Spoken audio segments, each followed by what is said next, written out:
Now, am I wrong to say this? I've been kind of saying this all year. Kentucky is good enough; it can beat you.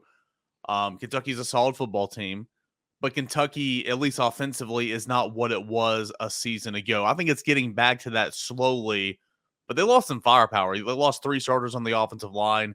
That offensive line's been horrendous in pass protection. Obviously, Chris Rodriguez getting back in that lineup. He's been playing well. Don't get me wrong, but the running game overall on the year has not been good. Will Levis has been hot and cold. He missed a game. Am I wrong to say that this Kentucky team offensively is not as good as it was a season ago, but still a good enough team to beat you if you come in and make mistakes? Yeah, I think you're absolutely right. The one pause would be, well, going into last year's game, we didn't expect Will Levis was capable of trying to keep up with Tennessee in a shootout, and they had the ball at the end of the fourth quarter with the chance to go down the field and score to win the game because of how they changed things up. And Mark Stoops is right to do that last year. They just came up short. But the offensive line is the big question to me. They don't have that offensive line to, I think, make it as realistic that they're able to do that. Tennessee's secondary is a question, and I am sure that Kentucky will try to make plays with its receivers, with Will Levis, who is a projected first-round pick in the NFL draft. Say, okay, we're going to go challenge your secondary and see if you can get stops. But Tennessee defensively up front has been able to apply pressure at times, and I think that's the advantage Tennessee can find from the defensive side versus Kentucky is attacking that offensive line. And if that's the case, it's going to make things difficult for Will Levis, and he is prone to mistakes, to turning the ball over. And Alontae Taylor pick six last year in the end was kind of the difference in the game, right? Something like that could happen again this Saturday. Chris Rodriguez looked really good a couple of weeks ago. He is a fresh back who's not had to play that much, and he had 2 weeks to get ready for this Tennessee game. So my guess is Kentucky does try to slow things up a little bit, limit possessions, and force Tennessee to be not perfect, but make sure Tennessee can keep things rolling. Because if the Vols make any mistakes, Kentucky's probably thinking, okay, that's how we get them. That was the game plan last year as well until Tennessee scored twice in what was it, like 15 seconds or whatever. Then they just kind of threw that out the window. Defensively, DeAndre Square is a really good player. They got Jacquez Jones at linebacker, JJ Weaver on the edge. They got some players on defense, top 15 defense, top 10 in scoring. What I think so unique about this defense is 10 sacks on the season. Not one player has two sacks. Six interceptions on the season. Not one player has two interceptions. Very balanced attack defensively, but still a typical Kentucky squad that's pretty solid on defense. Yeah, balance is the word that I would have thrown out there. That they feel like they're good across the board. I know what Tennessee did against Alabama to change the perception. I don't know that Kentucky is Alabama because of the talent that I know is there. And we went into the LSU game and the Alabama game talking about, well, BJ Ojolari and then Will Anderson and Dallas Turner. And it ended up not being a problem for Tennessee's defense. Kentucky's still going to try to bring pressure and force the issue because if you can't affect Hendon Hooker, I don't know how you affect Tennessee's offense in a negative way. So that has to be Kentucky's goal, but Tennessee's offensive line has just progressed to the point that I feel much better about it than I did at the beginning of the season. I think it's easily the most improved group from last year to this year, considering how difficult of a time the offensive line had in protecting the quarterback and staying healthy overall. Besides that left tackle position where they've dealt with a little bit of an issue, left guard to right tackle, where we talked about Tennessee feeling confident, has been as advertised and more. So unless something changes there, I believe Tennessee's offense is going to be able to do enough to protect Hendon Hooker.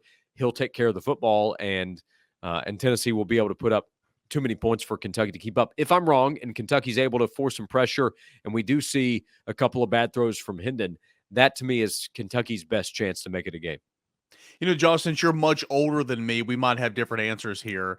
But where does Kentucky stack up in terms of rivalry games for Tennessee? This is Josh Heupel said this on Monday morning. Like, it depends on who you ask because you're going to get a different answer. My demographic, it's Florida. People older than me, it's Alabama, maybe even Vanderbilt. But Kentucky's in there for sure. This is a rivalry game, the Battle of the Beer Barrel, formerly. Where does Kentucky stack up? Maybe for you and your friends in terms of Tennessee rivalry games in football. Yeah, because of the significant difference in our ages, Eric, as you point that out. Yeah. Yes, I would say it's probably still going to be about where you have it. I think it's an interesting week, and the beer barrel history does come up in conversation. And recently, Kentucky has made it more competitive. You can say, well, that 20 team was no good and Jeremy Pruitt and all that. It still happened. And Kentucky came to Knoxville in the 2011 game, which was a total embarrassment. That's why what Josh Heupel is doing and what Tennessee is doing right now is giving Tennessee fans hope that, hey, you can get closer to where things were. But this Kentucky program is respectable. So I think it's made the week more interesting. It used to be for a good amount of time, that mid 80s to early 2010s run until that winning streak was snapped in 2011, that Kentucky was right there with Vanderbilt, where fans just chalked it up as an automatic win. Yeah. And yeah, a lot of fans are maybe doing that this week because of what Tennessee is doing. And I like Tennessee to win the game,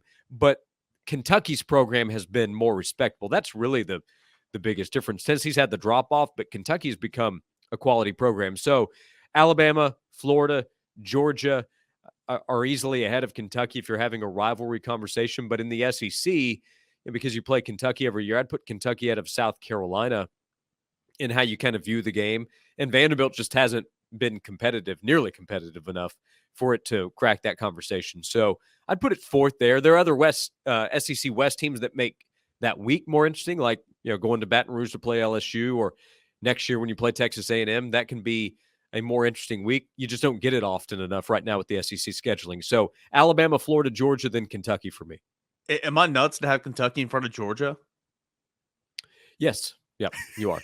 And that and many other reasons, right? Yeah. Add that to the list. Yeah, just because, if that's the case, it's an indictment on Tennessee, because Tennessee hasn't been able to keep up with Georgia. But there have been too many great games against Georgia, and typically that's a battle that means so much in the Eastern Division and ultimately in the SEC, which Tennessee fans are hoping is the case next week. First things first, have to beat Kentucky, because if Kentucky wins this week, then you're more proven right in that statement. And next week, it still absolutely matters, but the confidence obviously is not going to be nearly as high going to Athens if you lose to Kentucky. So take care of business this week, which Tennessee has a good chance to do, and make that Tennessee-Georgia game next week mean what it has in the past.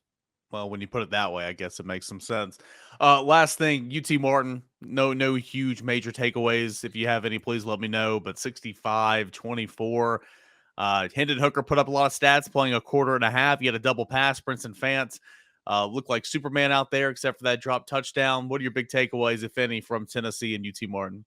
Yeah, Josh Heupel may be wearing the C patch on his shirt for Team Petty last week going into that UT Martin game. Yeah, that was maybe one of my takeaways coming off the field. But no, it was a game where I thought Tennessee would just roll up points. I had Tennessee scoring 63 points in the game, so it was close there. I didn't think UT Martin would score as many points as it did. It doesn't change any of my big picture thoughts on the defense. Tennessee needs to get some guys back in the secondary this week and keep them healthy, because if they continue to have issues there from a health depth standpoint in the secondary, then I do worry more next week than this week. But that's obviously one of your position group concerns right now. So let's see. But it wasn't a real game. It was a game where Tennessee was able to go out and have a glorified scrimmage and put up stats and points and entertain the fans, and they did that. Josh Ward, noon to 3 weekdays on 99.1 The Sports Animal with VFL Jason Swain. Josh, what do you have coming up on the show this week?